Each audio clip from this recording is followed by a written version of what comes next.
Hi hello నమస్తే welcome back to my channel అమ్మ magical recipes. ఎలా ఉన్నారండి అందరూ? నేను చాలా బాగున్నాను. మీరు కూడా బాగున్నారా ఫ్రెండ్స్? మళ్ళీ ఇంకొక వీడియో చేసి మేము ముందుకు వచ్చేసాను.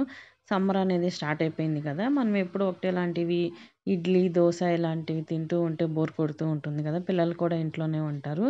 ఇది చూడటానికి ఇడ్లీ లాగానే ఉంది. ఇడ్లీ దోశ తింటే బోర్ కొడుతుంది ఏంటి అని అనుకుంటున్నారా? కానీ ఇదైతే ఇడ్లీ కాదండి. ఇది ఏంటో తెలియాలి అంటే నా వీడియో అయితే మొత్తం చూసేయండి. దానికన్నా ముందు మన ఛానల్ కనుక ఎవరైనా ఫస్ట్ టైం చూసినట్లయితే ప్లీజ్ లైక్ చేయండి, షేర్ చేయండి, సబ్స్క్రైబ్ చేయండి. ఈ సమ్మర్లో హెల్తీ ఫుడ్స్ అనేవి పిల్లలకి చేసి పెడితే వాళ్ళు కూడా తినడానికి ఇంట్రెస్ట్ చూపిస్తూ ఉంటారు. అలాగే రొటీన్గా ఒకటి అలాంటివి చేసి పెడుతూ ఉంటే వాళ్ళకి ఇష్టం ఉండదు కదా. వాళ్ళు ఎప్పుడూ ఒకటేలాంటివి తింటున్నామా అని అనిపిస్తూ ఉంటుంది. అలాంటప్పుడు ఇలాంటివి సింపుల్గా మీరు చేసి పెట్టండి. వాళ్ళకి కూడా బాగా నచ్చుతుంది. ఇది చాలా హెల్తీ ఫుడ్ అండి. సమ్మర్లోనే కాదు, మనం ఎప్పుడైనా కూడా చేసుకోవచ్చు. తప్పకుండా మీరు ఒకసారి ఈ వీడియో చూసి ఇంట్లో అయితే ట్రై చేయండి. ఇంకెందుకు అయితే వీడియోలోకి అయితే వెళ్ళిపోదాం. ఇప్పుడు దీనికోసం నేనైతే రెండు గ్లాసుల మినపప్పు తీసుకుంటున్నానండి. మీరు క్వాంటిటీని బట్టి అయితే తీసుకోండి. నేనైతే ఇలా 2 గ్లాసుల మినపప్పు తీసుకుని మినపప్పుని ముందుగానే వాష్ చేసుకుని దీన్ని ఒక 5 to 6 అవర్స్ లేదంటే నైట్ అంతా పెట్టుకుని ఉంచుకోవాలండి. పొద్దున్నేకి ఇలా మనకి మినపప్పు అనేది నానిపోతాయి కదా, దాంట్లో నుంచి వాటర్ అన్నీ వంపేసేసి 4 to 5 టైమ్స్ మనం క్లీన్ చేసుకుని పక్కన పెట్టుకుని ఉంచుకోండి. తర్వాత ఇప్పుడు ఒక మిక్సీ జార్ తీసుకుని దాంట్లోకి మనం నానపెట్టుకున్న మినపప్పు ఉన్నాయి కదా, ఆ మినపప్పు అయితే దీంట్లో వేసుకుని ఇవి నేను ఇలా చెప్తున్నాను కదా, నేను గారెలు వేస్తున్నాను అనుకుంటున్నారేమో, అవి గారెలు కూడా కాదండి. తెలిసిన వాళ్ళకైతే అర్థమైపోతుంది. నేనైతే ఈరోజు మీకు ఆవిరి కుడుము ఎలా చేయాలి అనేది నేను మీకు ఈ వీడియోలో చూపిస్తున్నాను. తర్వాత టేస్ట్కి తగ్గట్టు సాల్ట్ని కూడా వేసుకోవాలి. వాటర్ ఇలాంటివి ఏమీ యాడ్ చేయాల్సిన అవసరం లేదు. చూసారు కదా, ఇలా స్మూత్గా మనం బ్యాటర్ని అయితే ప్రిపేర్ చేసుకుంటే సరిపోతుంది. ఇలా గ్రైండ్ చేసుకోండి. మీరు వాటర్ అయితే ఏం పోయాల్సిన అవసరం లేదు. ఎందుకంటే మనకి మినపప్పు నైట్ అంతా నానపెట్టుకున్నాం కాబట్టి మనకి తొందరగానే గ్రైండ్ అయిపోతుంది. మనం గారెల పిండి వేసుకుంటాం కదా, సేమ్ అలానే అండి. అలానే మనం సాల్ట్ కూడా వేసుకుంటాం కాబట్టి మనకి తొందరగానే నలిగిపోతుంది. తర్వాత ఇడ్లీ ప్లేట్ తీసుకుని దానికి ఒక 1 టేబుల్ స్పూన్ ఆయిల్ వేసుకుని మనం ఆయిల్ అంతా ఈవెన్గా స్ప్రెడ్ చేసుకోవాలండి. ఎప్పుడు మనం గారెలు, ఇడ్లీ, దోశ, చపాతీ, పూరి ఇలాంటివి చేసి పెడుతూ ఉంటాం కదా, అలా కాకుండా ఇలా సింపుల్గా చేయండి. తర్వాత ఒక గిన్నెలో ఇలా వాటర్ తీసుకుని మీరు ఇలా కనుక తీసుకుని గెరిటితో కనుక వేసుకుంటే మనకి వేసుకోవడానికి ఈజీగా వస్తుంది. కొంతమంది ఏం చేస్తారంటే పైన క్లాత్ వేసుకొని క్లాత్ మీద అయినా వేసుకుంటారు. లేదంటే కనుక ఆవిరి కుడుము చేసుకునే ప్లేట్లు ఉంటాయి, దాంతో అయినా కూడా వేసుకోవచ్చు.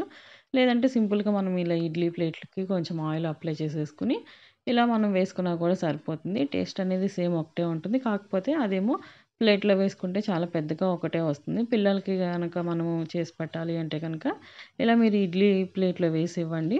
చక్కగా వాళ్ళకి చిన్నగా ఇడ్లీలానే ఉంటాయి. వాళ్ళకి కూడా తినడానికి ఇష్టపడుతూ ఉంటారు. ఇలా మొత్తం అంతా వేసేసుకొని దాన్ని మీరు మొత్తం ప్లేట్‌కి మనం ఈవెన్‌గా స్ప్రెడ్ చేసుకోవాలండి. ఇలా మీరు కొంచెం వాటర్ అప్లై చేసుకొని ఇలా ఈవెన్‌గా స్ప్రెడ్ చేసుకుంటే మనకి ప్లేట్ అంతా కూడా మనకి ఇది స్ప్రెడ్ అయిపోతుంది. ఇది చేసుకోవడం కూడా చాలా ఈజీ కదా. ఇది చాలా హెల్తీ. మనము పిల్లలకి ఇలాంటివి హెల్తీ ఫుడ్ చాలా బలంగా ఉండే ఫుడ్ పెడితే వాళ్ళు కూడా తినటానికి ఇష్టపడతారు. వాళ్ళకి బలంగా కూడా ఉంటుంది. తర్వాత ఇప్పుడు ఒక ఇడ్లీ కుక్కర్ తీసుకొని మనం ప్రిపేర్ చేసుకున్నవి అయితే దాంట్లో పెట్టేసుకొని ఎగ్జాక్ట్‌గా 15 మినిట్స్ మీరు దీన్ని కుక్ చేసుకుంటే సరిపోతుంది. మధ్యలో ఇలా చూసుకుంటే సరిపోతుంది. మనం చూసారు కదా, మనకి ఇదైతే కుక్ అయిపోయింది. ఎక్కడ కూడా అంటుకోవట్లేదు. ఇప్పుడు స్టవ్ ఆఫ్ చేసేసి ఒక 2 మినిట్స్ ఆ వేడి అంతా ఇదైపోయిన తర్వాత మనం ఒక ప్లేట్‌లోకి తీసుకొని సర్వ్ చేసుకుంటే ఎంతో టేస్టీ అయిన ఆవిరి కుడుము అయితే రెడీ అయిపోతుంది. ఈ ఆవిరి కుడుము అలానే చద్దన్నం ఇలాంటివన్నీ మనము పాతకాలంలో మన ఎక్కువగా తింటూ ఉండేవాళ్ళు కదా. కానీ ఇప్పుడు మనకి అందరూ ఇవి ఎలా చేసుకోవాలో తెలీదు. ఒకవేళ తెలిసినా కూడా చేయాలా అని చెప్పి అనుకుంటూ ఉంటారు కదా. కానీ ఇవి చాలా హెల్తీ అండి. చాలా టేస్టీ కూడా. తర్వాత మేమైతే ఇది కారం నెయ్యితో అయితే ఇవి ఆవిరి కుడుములు తింటే అయితే బావుంటుంది. ఇలా మనం గనక నెయ్యి, కారం వేసేసి ఇచ్చేస్తే గనక చక్కగా టేస్ట్ అనేది చాలా బావుంటుంది. చాలా యమ్మీగా ఉంటుంది. ఎప్పుడూ ఒకటేలాంటివి టేస్ట్ కాకుండా అప్పుడప్పుడు డిఫరెంట్‌గా ట్రై చేస్తూ ఉంటే అందరికీ కూడా నచ్చుతుంది. పిల్లలకైతే ఇలాంటి హెల్తీ ఫుడ్ పిల్లలకనే కాదండి, మనం ఇంట్లో వాళ్ళందరం కూడా ఇలాంటి హెల్తీ ఫుడ్ అప్పుడప్పుడు చేసుకుంటూ ఉన్నా కూడా వీక్లీ వన్స్ లేదంటే 15 డేస్‌కి ఒకసారి ఇలా చేసి పెట్టండి.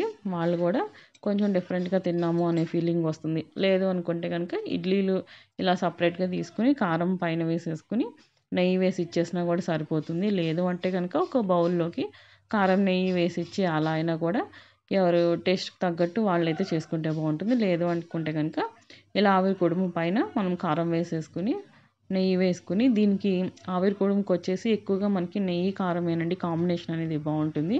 దీనికి ఎలాంటి పల్లీ చట్నీ ఇలాంటివి అవసరం లేదు. చక్కగా మీరు హ్యాపీగా ఇలా కారం నెయ్యితో ఈ ఆవిరి కుడుము వేసుకొని తినండి. మీరే చెప్తారు చాలా బావుంది అనని.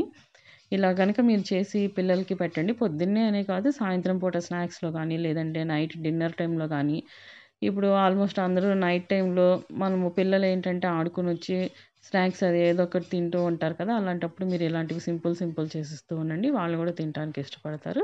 తప్పకుండా ఈ ఆవిరి కుడుముని మీరు ఇంట్లో ఒకసారి ట్రై చేసి ఈ టేస్ట్‌నైతే ఎంజాయ్ చేయండి. చూసారు కదండీ మా వీడియో గనుక మీకు నచ్చినట్లయితే ప్లీజ్ లైక్ చేయండి, షేర్ చేయండి, సబ్స్క్రైబ్ చేయండి. పక్కనే ఉన్న బెల్ క్లిక్ చేస్తే నోటిఫికేషన్స్ అనేవి వస్తాయి. మళ్ళీ ఇంకొక వీడియోతో రేపు కలుస్తాను. Bye friends. Thanks for watching.